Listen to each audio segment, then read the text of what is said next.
어느 때 사위국의 왕사성 기수 국고덕원에서 덕이 높은 비구 38,000명과 수많은 보살 마하살과 함께 계시었다. 그때 부처님께서 대중을 거느리시고 남쪽으로 가시다가 마침 마른 뼈 한 무더기를 보시게 되었다. 이때 부처님께서 해골더미를 향하여 이마를 땅에 대고 큰 절을 하시었다. 이것을 본 여러 제자들 가운데 아난존자가 부처님께 여쭈되, 세존이시여, 열애께서는 이 세상에서 가장 높은 스승이시고 모든 중생의 어버이신데 어찌하여 보잘것없는 해골더미에 절을 하시나이까? 부처님이 아난에게 이르시되, 내가 비록 나의 상수지자요 출가한 지도 오래되었지만 아직 이치를 알지 못하는구나. 이 한무더기 뼈들은 전생에 나의 조상이었을 것이고 또 나의 부모도 되었을 것이므로 내가 지금 예배한 것이니라. 아난이여, 내가 이 한무더기의 뼈들을 두 몫으로 나누어 보아라. 만일 남자의 뼈라면 희고 무거울 것이요, 만일 여자의 뼈라면 검고 가벼울 것이니라. 아난이 부처님께 사려여 여쭈되, 세존이시여, 남자와 여자가 살아있을 때에는 그 옷과 생김새를 보고 남녀를 구별할 수 있겠지만 한 번 죽은 뒤에는 똑같은 백골일 뿐인데 어찌 제자로 하여금 남녀의 뼈를 분별하라 하시나이까? 아난이여, 만일 남자라면 세상에 살아있을 때 절에 가서 불경 읽는 소리를 듣기도 하고 불법승 삼복기에 예배도 하고 염불도 하였을 것이므로 그 뼈가 희고 무거울 것이고, 만일 여자라면 아기를 한 번 낳을 적마다 서말서대의 피를 흘리고 8섬 너말의 젖을 먹여야 하므로 뼈가 검고 가벼울 것이니라. 아난이 이 말씀을 듣고 가슴을 여미는 듯 눈물을 흘리며 부처님께 말씀드리기를, 세존이시여, 어떻게 하면 어머니의 은혜를 갚을 수 있겠나이까? 부처님이 아난에게 이르시되, 자세히 듣고 자세히 명심하여라. 내가 지금 너희들을 위하여 어머니가 아기를 가져 출산하기까지 10달 동안 겪어야 하는 심한 고통을 말해주리라. 어머니가 아기를 수태한 첫째 달에는 마치 불끝에 맺힌 아침 이슬방울이 낮이 되면 없어지듯이 새벽에는 피가 모였다가 오후에는 흩어져 버리나니라. 둘째 달에는 잘 끓인 우유죽이 한 방울 떨어진 것 같나니라. 셋째 달에는 흡사 엉킨 피와 같고, 넷째 달에는 점점 사람의 모양을 이루며, 다섯째 달에는 어머니 뱃속에서 5 부분인 오포가 생기나니, 오포란 머리가 1포요, 2 팔꿈치까지 3포가 되고 2 무릎까지 5포가 되나니라. 어머니가 수태한 지 6째 달에는 어머니 뱃속에서 6전기가 열리나니 눈, 코, 귀, 혀, 몸, 마음 등을 6전기라 한다. 그리고 7째 달에는 어머니 뱃속에서 360마디와 84,000 털구멍이 생기나니라. 8째 달에는 뜻과 지혜가 생기고 9 구멍이 생기나니라. 9째 달에는 아기가 어머니 뱃속에서 먹기를 시작하는데 복숭아와 배, 마늘이나 오곡은 먹지 않나니라. 어머니의 생장은 아래로 향하고 숙장은 위로 향하여 한 더미의 산과 같이 되었나니 이것을 혈산이라고 하는데 이것이 한번 무너지면 한 줄기의 피가 되어서 아기의 입속으로 들어가나니라.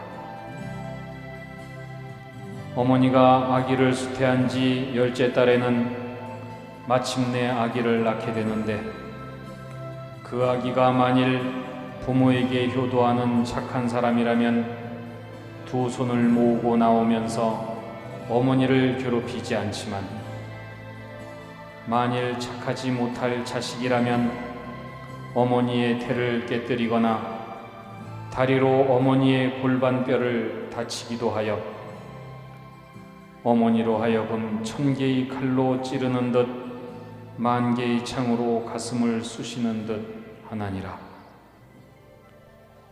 이런 고통을 겪으면서 아기를 낳은 뒤에도 또 10가지의 은혜가 있나니라. 첫째는 태에 실어 보호하는 은혜니라. 여러 검 내려오며 인연이 깊고 깊어 금생에 다시 와서 모태에 의탁했네. 달수가 차가면서 오장이 생기었고 6달 되어서는 산보다 더하였고 건이는 그때마다 찬바람 겁이 나니 고운 옷 생각 없어 입어도 보지 않고 머리맡 거울에는 먼지만 가득하네. 둘째는 해산할 때 고통받은 은혜니라. 뱃속에 아기가 베어 10달이 다가오니 순산이 언제일까 손꼽아 기다리네. 나날이 기운 없어 큰 병든 사람 같고 어제도 오늘도 정신이 흐리도다. 두렵고 겁난 마음 무엇에 비교할까? 근심의 눈물만이 가슴에 가득하네. 슬픔의 눈빛으로 친척께 말하기를 죽음이 닥쳐올까 두려울 뿐입니다. 셋째는 아기 낳고 근심을 잊은 은혜니라. 어지신 어머님이 나의 몸 낳으실 때 오장과 육부까지 찢기고 애이는 듯 정신이 혼미하고 몸마저 무거우니 흘린 피 너무 많아 그 모습 창백하다.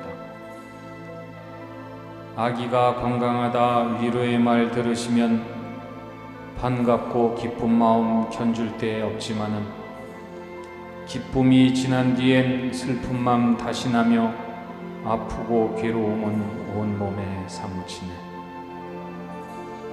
넷째는 쓴 것 삼키고 단 것 받아 먹여주는 은혜니라. 어버이 깊은 은혜 바다의 비기오리 귀여워 사랑하심 영원히 변치 않네. 단 것은 모두 모아 아기에게 먹이시고 쓴 것만 잡수셔도 그 얼굴은 밝으시네.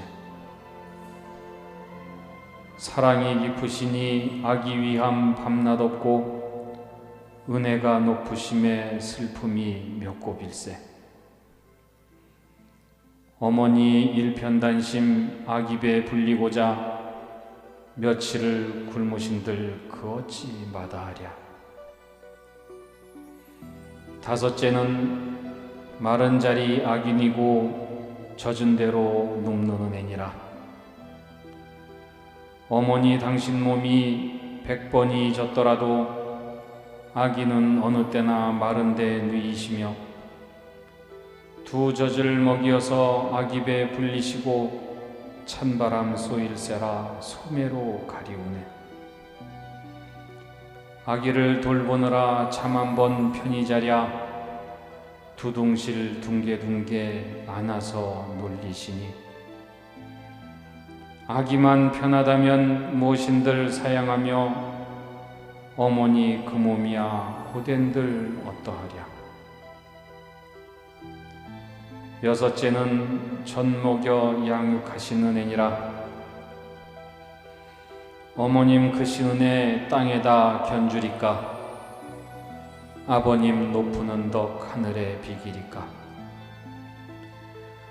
높고 큰 부모 은공 천지와 같사오니 자식을 사랑하는 부모 뜻 다를 쏜가. 눈과 코 없더라도 조금도 밉지 않거든 손과 발 못 쓴다고 싫은 맘 있을 쏜가. 배갈라 낳은 자식 병신이 더 귀여워 온종일 사랑해도 정성은 끝없어라. 일곱째는 똥오줌 가려주신 은혜니라. 지난날 이내 얼굴 꽃보다 고왔었고 옷같이 아름답고 솜같이 부드러워 예쁘게 그린 눈썹 버들립 부끄럽고 두 볼에 붉은 빛은 연꽃도 수줍었네. 은혜가 깊을수록 내 얼굴 야이었고 기저귀 빠느라고 손발이 거칠었네. 아들 딸 기르노라 고생도 극심하여 어머님 꽃얼굴에 주름살이 잡히었네. 여덟째는 먼 길 가면 걱정하는 은혜니라. 죽어서 이별함도 고통이 크지만은 살아서 이별함도 마음을 끝노매라. 자식이 집을 떠나 먼 길을 가게 되면 어버이 그 마음은 자식을 따라가네. 이 마음 밤낮으로 자식을 생각하여 두 눈에 흘린 눈물 천줄기 만줄기라. 원숭이 자식 사랑 창자를 끊어내듯 어버이 자식 걱정 그보다 더하여라. 아홉째는 자식 위에 애쓰는 은혜니라. 어버이 크신 은혜 바다에 비길 건가. 산보다 높으시니 어떻게 값사오리. 자식의 온갖 고생 대신하기 소원이요. 아들이 괴로우면 부모 마음 편치 않네.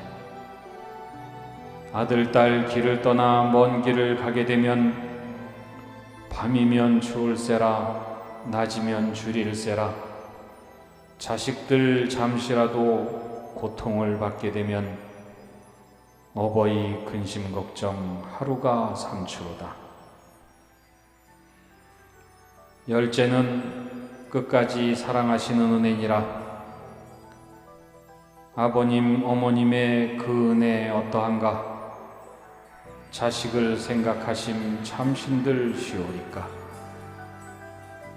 서거나 앉았거나 마음은 따라가고 멀거나 가깝거나 사랑은 같을세라. 늙으신 부모 나이 100살이 되었어도 여든된 아들 딸을 행여나 걱정하네. 부모님 깊은 은공 언제나 끊일런지 이 목숨 다한 뒤나 다할까 하노매라.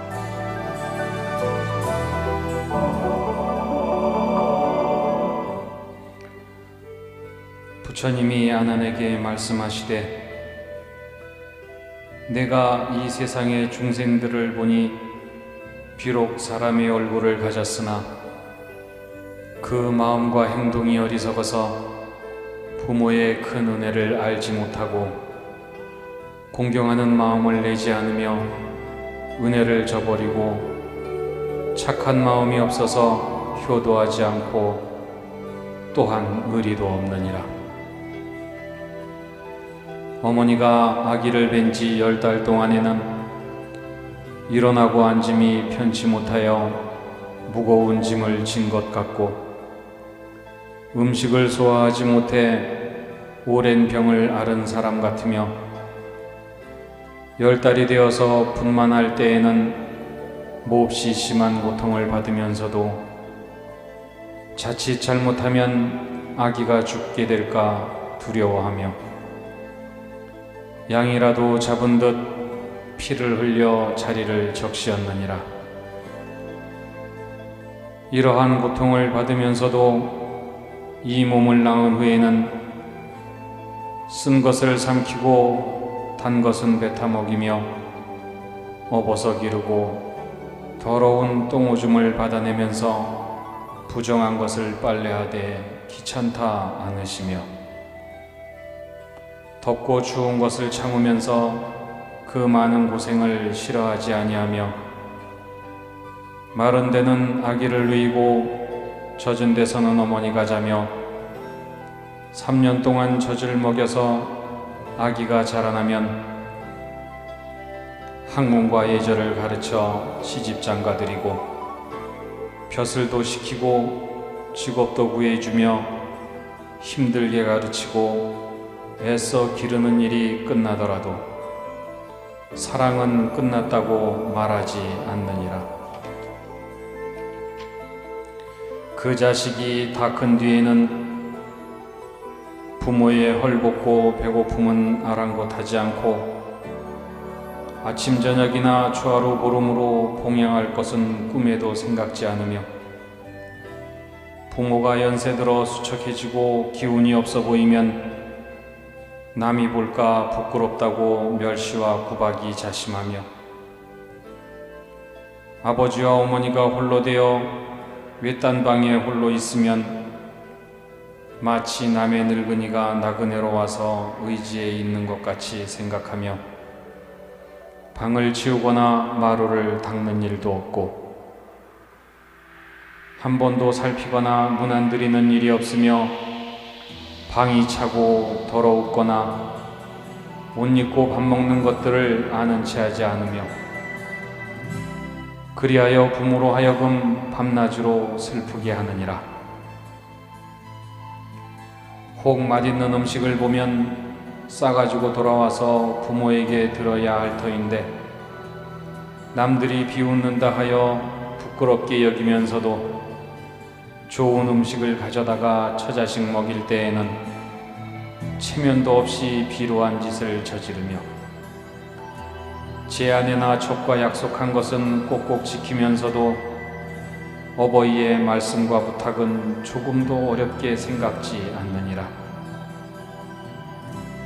만일 딸이 되어 출가하게 되면 집에서는 그렇게 효순하던 것도 제 남편을 맞은 뒤에는 차츰 공경하지 않아 부모는 조금만 꾸짖어도 이내 원망을 하면서 남편에게는 설사 매를 맞아도 달게 여기며 성이 다른 남자에게는 인정이 깊고 사랑이 넘치면서 자기의 혈육이나 친척에게는 오히려 냉소하며 또 제 남편을 따라 타향에 옮겨가게 되면 부모를 이별하고서도 소식을 끊고 편지 한 장도 보내지 않으며 부모로 하여금 간장이 끊어지듯이 생각하게 하나니 부모는 딸의 얼굴을 한번 보고 싶어 하는 것이 다하지 못하느니라. 그때 여러 제자들이 부처님의 말씀을 듣고 모두 땅에 엎드려 그동안의 불효를 뉘우치며 눈물을 흘렸다. 그리고 그들은 다시 여쭈었다. 부처님이시여, 저희들은 가슴이 쓰리고 마음이 아프옵니다. 저희들은 이제야 많은 죄를 지은 줄 알았나이다. 이전에는 어리석어 깨달지 못했는데 오늘에야 비로소 잘못을 알고 보니 마음이 아파 어찌할 줄을 모르겠습니다. 바라옵건대 세존께서는 저희들을 불쌍히 여겨 가르쳐 주십시오. 어찌하면 부모의 깊은 은혜를 갚겠나이까. 부처님께서는 엄숙히 말씀하셨다. 내가 지금 너희들을 위해 말하리니 자세히 들어라. 가령 어떤 사람이 부모의 은혜를 갚기 위하여 왼쪽 어깨에 아버지를 얻고 오른쪽 어깨에 어머니를 얻고서 수미산을 100번 1000번 돌다가 가죽이 터져서 뼈가 나오고 뼈가 닳아서 골이 흐른다 하여도 오히려 부모의 깊은 은혜는 다 갚을 수 없느니라. 가령 어떤 사람이 흉년을 당하였을 때 어버이를 위해 몸의 살을 오려내고 뼈를 갈아 봉양하더라도 오히려 부모의 깊은 은혜는 다 갚을 수 없느니라. 가령 어떤 사람이 어버이를 위하여 그 몸을 불을 켜서 열애에게 공양하기를 100,000겁이 지나도록 하여도 오히려 부모의 깊은 은혜는 다 갚을 수 없느니라. 이때 여러 제자들은 부처님으로부터 부모님의 그 깊은 은덕 이야기를 듣고 눈물을 흘리며 다시 부처님께 여쭈었다. 부처님이시여, 지금 저희들은 큰 죄인입니다. 어떻게 하면 부모님의 깊은 은혜를 갚겠습니까? 부처님은 말씀하셨다. 부모의 깊은 은혜를 갚으려면 부모를 위하여 불경을 써서 고시하고 부모를 위하여 불경을 읽고 외우며 부모를 위하여 죄를 참회하며 부모를 위하여 산보에게 공양하며 부모를 위하여 계법을 가지며 부모를 위하여 보시하여 복을 지을 것이니 만일 이렇게 하면 효도하는 아들, 딸이라 할 것이니라. 이때에 부처님의 제자인 덕이 높은 스님들과 수많은 대중들이 부처님의 말씀을 듣고 모두 기뻐하고 다 같이 부모에게 효도할 것을 다짐하였다. 아난존자가 부처님께 사려여 여쭙기를, 세존이시여, 이 경은 마땅히 무엇이라 이름하며 이를 어떻게 받들어 봉행하오리까?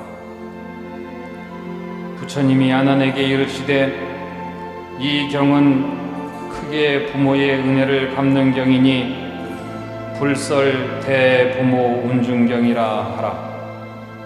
그때에 하늘 천신과 사람과 아수라들이 부처님의 설하신 바를 듣고 모두 크게 기뻐하면서 예배하고 물러가니라.